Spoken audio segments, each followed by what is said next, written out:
Hi guys, welcome back to my channel. I'm Dr. Veena, and today I'm going to talk you through how to balance medicine with your passion.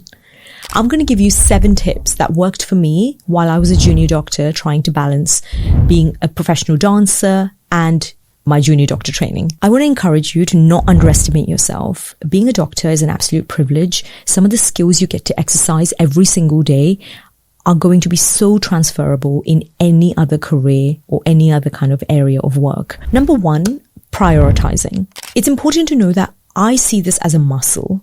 The more you train a muscle, the stronger it gets. You might not be as good at doing this at the beginning, but the more you do it, the better you're going to become at discerning what to prioritize at which phase of your life. When I had exams coming up, be it in medical school or in specialty training, I would really compartmentalize and prioritize my studies and my exams over any other extracurricular functions, activities, socializing, all of that, because that was the priority at the time. Once that season was done, if I was working towards a certain creative project or a dance project or a media campaign, I would prioritize that in my free time. I say free time because this was all on top of working full time as a junior doctor. I did that throughout med school and also from F1 all the way to GPST3. So that's 5 years after graduating. Learning to prioritize will also help you learn over time how to maintain a healthy work-life balance. It might be a week where you feel completely burnt out and all you need is a coffee with your best friend. And all you need might be to go home and get a hug from your mum. These are things that actually need to be put in to be prioritized, and it's just going to improve your efficiency and productivity so much more. You yourself will be surprised. Number 2, time blocking. When I have ever had to work towards a project, a deadline, anything that was time sensitive, I time block. What this means, in my calendar, I block that time out so nobody can reach me. My phone goes on airplane mode where only an emergency contact can get through. And I get into a work environment where no distractions can come through. I let people know that I'm not to be reached, I'm not to be disturbed. And this is because I've really learned how I work. Any kind of distraction breaks my train of thought, breaks my energy and flow, and it kind of brings me back to ground zero. So I need to be in that zone to just be working. That's what helps me really focus and prioritize and do some of the things that I do. Time blocking in a busy junior doctor schedule might look like waking up early and doing a 5 to 7 a.m. session on something that you're working on, or after work, it could be something like 7 p.m. to 9 p.m. or even much later. So it just really depends. For me, this really varied depending on if I was doing on-calls or night shifts, but the method works. Number 3, getting organized. Technology has advanced so much. There are so many tools, tips and tricks around that you can really use to your advantage to become organized. Be that alarms, using calendars. I use Google Calendar to organize my entire life. I use Notion to help brain dump my ideas and categorize my goals. It really helps. I'll leave the links here for you to use as well. Setting reminders, using tech devices to kind of stay on top of productivity. Recently started using Whoop, which I found quite useful as well. Tracking your sleep, tracking what your functions are to see how you could improve efficiency. Even idea dumping has a stream of process. It might go straight into the notes section, into a journal, into Notion, and then into execution. So that's my process, but it could look different to everyone. Number 4, surrounding yourself with a strong knit group of accountability partners, friends. This is crucial. The right people around you are really important because there will be times where you have setbacks, you have failures. For me, on a dance project, that might have meant something having filmed and not edited correctly, or the client wasn't happy with what we produced and we had to then bring a turnaround and all of our diaries were very different. There are different stress factors, and having the right people around you will either uplift you, energize you, motivate you and push you, or if it's not the right people, you would just end up in a pool of self-doubt and constantly re-explaining and kind of hashing why you're doing the things you're doing. So having people around you who understand your mission, who understand what you're trying to build, who understand and respect your values and passions is absolutely crucial to you being able to do this successfully.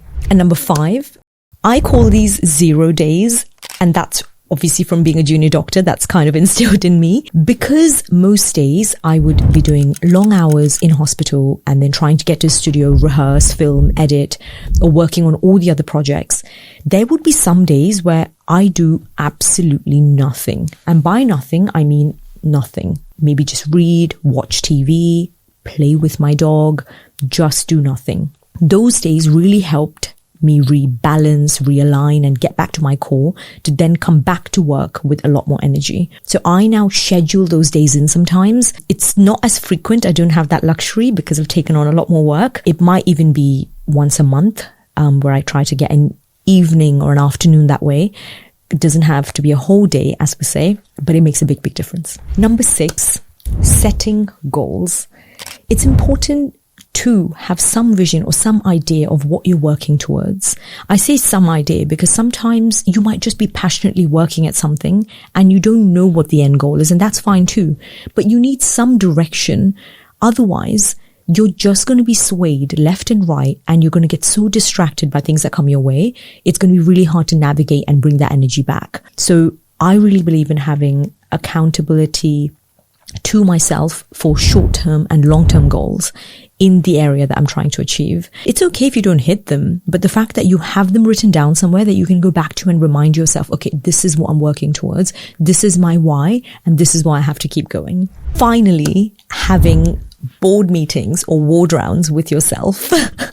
What I mean by this is if we're working tirelessly towards something, you're prioritizing, your goals setting, you're having your 0 days, you're doing all of this.